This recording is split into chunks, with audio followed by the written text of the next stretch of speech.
ഇന്നിപ്പോൾ രാവിലെ ബ്രേക്ക്ഫാസ്റ്റ് ഒന്ന് പുറത്തുനിന്നാക്കാം, അതല്ലെങ്കിൽ ഉച്ചയ്ക്ക് ലഞ്ച് പുറത്തുനിന്ന് കഴിക്കാമെന്ന് വിചാരിക്കുന്നവരോ, അതല്ലെങ്കിൽ ഓൺലൈനിൽ ഏതെങ്കിലും ഫുഡ് ഡെലിവറിയിൽ ഏതെങ്കിലും ഫുഡ് ഓർഡർ ചെയ്തൊക്കെ കഴിക്കാമെന്ന് വിചാരിക്കുന്നവരോ, അങ്ങനെ ആരും വിചാരിക്കേണ്ടെന്ന് പറയാൻ വേണ്ടിയിട്ട് ഇത്രയും പറഞ്ഞത്. കാരണം ഇന്ന് ഇവരുടെയൊക്കെയും സമരമാണ്. പാചകവാതക വില വർധനയിൽ പ്രതിഷേധിച്ച് സംസ്ഥാനത്തെ ഹോട്ടലുകളും ബേക്കറികളും ഒക്കെയും അടച്ചിട്ടിരിക്കുകയാണ്. ഓൺലൈൻ ഡെലിവറിയും ഇന്നുണ്ടായിരിക്കേയില്ല. അതേപോലെ കേന്ദ്ര സർക്കാരിനെതിരെ തിരുവനന്തപുരം പാളയം രക്തസാക്ഷി മണ്ഡപത്തിലേക്ക് കേരള ഹോട്ടൽ ആൻഡ് റെസ്റ്റോറന്റ് അസോസിയേഷന്റെ നേതൃത്വത്തിൽ മാർച്ചുമുണ്ട്. ദേവൻ MP നമുക്കൊപ്പം വിവരങ്ങളുമായി ചേരുന്നുണ്ട് തിരുവനന്തപുരത്ത് നിന്ന്.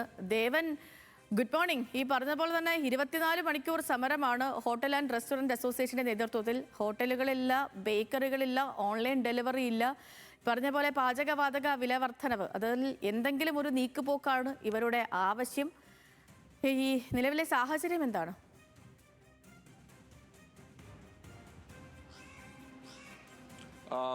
Good morning Sethu. ഏതായാലും ഈ നിലവിൽ ഈ വീട്ടിൽ നിന്നും മാറി മറ്റ് സ്ഥലങ്ങളിലെല്ലാം തന്നെ ജോലി ചെയ്യുന്നവർക്ക് വലിയൊരു ബുദ്ധിമുട്ട് തന്നെയാകും ഇന്ന്. പ്രത്യേകിച്ചും ഈ പുറത്തു നിന്നുള്ള ആഹാരം ശീലമാക്കിയവർക്ക് അല്ലെങ്കിൽ ശീലമാക്കേണ്ടി വന്നവർക്ക് വലിയ ബുദ്ധിമുട്ട് തന്നെയായിരിക്കും. ഇന്ന് സംസ്ഥാനത്ത് ഹോട്ടലുകളും റെസ്റ്റോറൻറ്റുകളും എല്ലാം തന്നെ പൂർണ്ണമായും അടച്ചിട്ടുകൊണ്ട് തന്നെ ഈ ഗ്യാസ് വില വർധനവിൽ പ്രതിഷേധിക്കാൻ തന്നെയാണ് സംഘടനയുടെ തീരുമാനം. Kerala hotel and restaurant merchant അസോസിയേഷനാണ് ഇന്ന് ഇത്തരത്തിൽ ഒരു സംസ്ഥാന വ്യാപകമായി ഒരു കടയടച്ചുകൊണ്ട് ഒരു സമരം നടത്താനായി ഇന്ന് തീരുമാനിച്ചിരിക്കുന്നത്. പ്രത്യേകിച്ചും ഈ പശ്ചിമേഷ്യൻ യുദ്ധത്തിൻ്റെ എല്ലാം തന്നെ സാഹചര്യത്തിൽ കഴിഞ്ഞ 2 മാസമായി ഹോട്ടൽ മേഖല വലിയ രീതിയിലുള്ള ഒരു പ്രതിസന്ധി നേരിടുന്നുണ്ടായിരുന്നു. ആദ്യഘട്ടത്തിൽ ഈ യുദ്ധം തുടങ്ങിയ സാഹചര്യത്തിൽ ഈ ഗ്യാസ് സിലിണ്ടറുകൾക്ക് വലിയ രീതിയിൽ ഷോർട്ടേജ് അനുഭവപ്പെടുകയും തുടർന്ന് ഈ ലഭ്യമായ അളവിൽ ഗ്യാസ് സിലിണ്ടറുകൾ ലഭിക്കാത്ത ഒരു സാഹചര്യം ഉണ്ടായി. തുടർന്ന് പല ഹോട്ടലുകളും അടച്ചിടേണ്ട ഒരു സാഹചര്യത്തിലേക്ക് ഇവർ എത്തിയിട്ടുണ്ടായിരുന്നു. വളരെ ചുരുക്കം ഹോട്ടലുകളിൽ മാത്രമാണ് വിറകടുപ്പ് കൊണ്ട് ആ ഒരു പ്രതിസന്ധിയെ മറികടക്കാൻ സാധിച്ചിട്ടുണ്ടായിരുന്നത്. പക്ഷേ പിന്നീട് വീണ്ടും ഗ്യാസ് സുലഭമായി അല്ലെങ്കിൽ ലഭിച്ചു തുടങ്ങി. പക്ഷേ വീണ്ടും ഒരു ഇരുട്ടടി എന്നോളമാണ് വീണ്ടും ഒറ്റയടിക്ക് 1000 രൂപയുടെ വർധനവ് കേന്ദ്ര സർക്കാർ ഈ പാചകവാതക സിലിണ്ടറുകൾക്ക്, പ്രത്യേകിച്ച് വാണിജ്യ ആവശ്യത്തിനുള്ള പാചകവാതക സിലിണ്ടറുകൾക്ക് വരുത്തിയിട്ടുണ്ടായിരുന്നത്. സ്വാഭാവികമായും ഈ വാണിജ്യ ആവശ്യത്തിനുള്ള പാചകവാതക സിലിണ്ടറുകൾക്ക് പലപ്പോഴും വില കൂടാറുണ്ട്, അല്ലെങ്കിൽ ഈ 2 മാസം കൂടുമ്പോഴെല്ലാം തന്നെ ഒരു വിലക്കയറ്റം ഉണ്ടാകാറുണ്ട്. പക്ഷേ ഇത്രയധികം, അതായത് ഒറ്റയടിക്ക് 1000 രൂപയോളം വില വർധനവ് മുൻപ് ഉണ്ടായിട്ടില്ല. അത് ഹോട്ടൽ ഉടമകളെ സംബന്ധിച്ചിടത്തോളം വലിയ പ്രതിസന്ധിയാണ് ഉണ്ടാക്കിയിരിക്കുന്നത്. പ്രത്യേകിച്ചും ഈ ഗ്യാസിൻ്റെ വില വർദ്ധിക്കുന്നതോടുകൂടി തന്നെ അവർ നൽകുന്ന ഭക്ഷണത്തിൻ്റെ ഓരോ മെനുവിലുള്ള ഐറ്റങ്ങൾക്കും താരതമ്യേന വില കൂട്ടേണ്ടി വരും. അത് സ്വാഭാവികമായും അവരുടെ ബിസിനസ്സിനെ ബാധിക്കുമെന്നുള്ളൊരു ആശങ്കയാണ് പ്രധാനമായും ഹോട്ടൽ ഉടമകൾ പറയുന്നത്.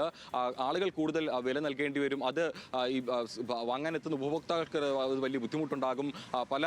ഈ പറയുന്ന പോലെ പല ഹോട്ടലുകളിലും പല പ്രത്യേക ഭക്ഷണ പദാർത്ഥങ്ങൾ അല്ലെങ്കിൽ മെനു ഐറ്റംസ് ഒക്കെ ഉണ്ട്. അത്തരം സ്പെഷ്യൽ ഐറ്റംസ് എല്ലാം തന്നെ ഒഴിവാക്കേണ്ടി വരും. അങ്ങനെ വലിയൊരു പ്രതിസന്ധി മുന്നിൽ കണ്ടുകൊണ്ടാണ് ഈ ഹോട്ടൽ ഉടമകൾ ഇത്തരത്തിലൊരു നീക്കത്തിലേക്ക്, ഒരു പ്രതിഷേധ സമരത്തിലേക്ക് നിലവിലായാലും കടന്നിരിക്കുന്നത്. 24 മണിക്കൂർ കടയടച്ചുകൊണ്ടാണ് ഈ ഒരു പ്രതിഷേധ സമരം അവർ സംഘടിപ്പിക്കുന്നത്. മാത്രമല്ല ഇന്ന് തിരുവനന്തപുരത്ത് പാളയത്ത് ഒരു പ്രതിഷേധ മാർച്ചും ഈ സംഘടനയുടെ നേതൃത്വത്തിൽ നടത്തുന്നുണ്ട്. ഏതായാലും ഈ ഹോട്ടൽ രാവിലെ ആരെങ്കിലും ചായ കുടിക്കാനോ ബ്രേക്ക്ഫാസ്റ്റ് കഴിക്കാനോ ഒക്കെ അങ്ങോട്ടേക്ക് വരുന്നുണ്ടോ? ഈ സമരം അറിയാതെ ആരെങ്കിലും ഒക്കെ എത്തിയിട്ടുണ്ടോ?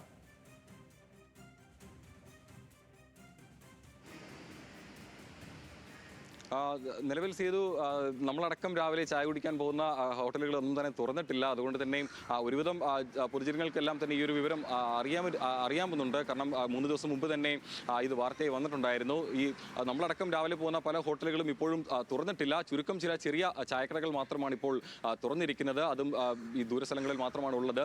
ഏതായാലും ഇനിയിപ്പോൾ വരും മണിക്കൂർ കടക്കുന്നു. പ്രത്യേകിച്ചും ഓൺലൈൻ ഡെലിവറി അടക്കം ഇന്ന് ഉണ്ടായിരിക്കില്ല. അതുകൊണ്ട് തന്നെ ഈ വലിയ കഷ്ടമാണ് ഈ കാര്യം എന്ന് വെച്ചാൽ. കാരണം ഇപ്പോൾ ഒറ്റ അടിക്ക് 993 രൂപയാണ് കൂട്ടിയത്. അപ്പോൾ അതായത് 1000ഓളം രൂപ. ഒരു ഹോട്ടല് ഒരു ദിവസം പ്രവർത്തിക്കണം. അതായത് അത്യാവശ്യം വലിയൊരു ഹോട്ടലാണെങ്കിൽ ഒരു ദിവസം 3ഓ 4ഓ സിലിണ്ടറുകളൊക്കെ ഒരു ദിവസം വേണം.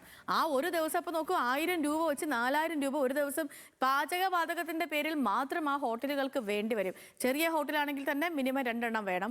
എന്തിന് നമ്മുടെ സാധാരണ ചായക്കടകളിൽ പോലും ഏറെക്കുറെ ഒരു ദിവസം 1.5 ഗ്യാസ് വേണമെന്നേ. ഇപ്പോൾ എന്ത് ചെയ്യും മനുഷ്യനല്ലേ? അവർക്ക് ഈ സമരം ചെയ്ത് അവരുടെ പ്രതിഷേധം അറിയിക്കുന്നല്ലാതെ വേറെ മാർഗ്ഗമൊന്നുമില്ല. ഇത്രയും വലിയ കൂടലേക്കുന്ന സാധാരണക്കാരായ മനുഷ്യരല്ലേ, ഒരു വലിയ വിഭാഗത്തിൻ്റെ ജീവനോപാധിയാണ്. അപ്പം അവരെ എല്ലാവരെയും ബാധിക്കുന്ന വിഷയമാണ്. ഒരു ഇടപെടലൊക്കെ ഉണ്ടാകുമെന്നൊക്കെ പ്രതീക്ഷിക്കാം. ഈ പ്രതിഷേധമൊക്കെ ഫലം കാണട്ടെ എന്ന് ആഗ്രഹിക്കാം. പിന്നെ മറ്റൊരു കാര്യം, പ്രിയപ്പെട്ട പ്രേക്ഷകരെ, നമ്മളൊക്കെ എല്ലാവരും രാവിലെ ഒരു കട്ടൻ കാപ്പി കുടിക്കാനോ ഒരു ചായ കുടിക്കാനോ ഒക്കെ ഹോട്ടലിലൊക്കെ ചായക്കടയിൽ പോകുന്ന മനുഷ്യന്മാരാണ് നമ്മളൊക്കെയും, ഈ ജോലിക്ക് ഇറങ്ങുന്ന ആളുകളൊക്കെ. പിന്നെ എല്ലാ ദിവസവും ബ്രേക്ക്ഫാസ്റ്റും ലഞ്ചും ഒക്കെ ഹോട്ടലിനെ ആശ്രയിക്കുന്നവർ വേറെയും.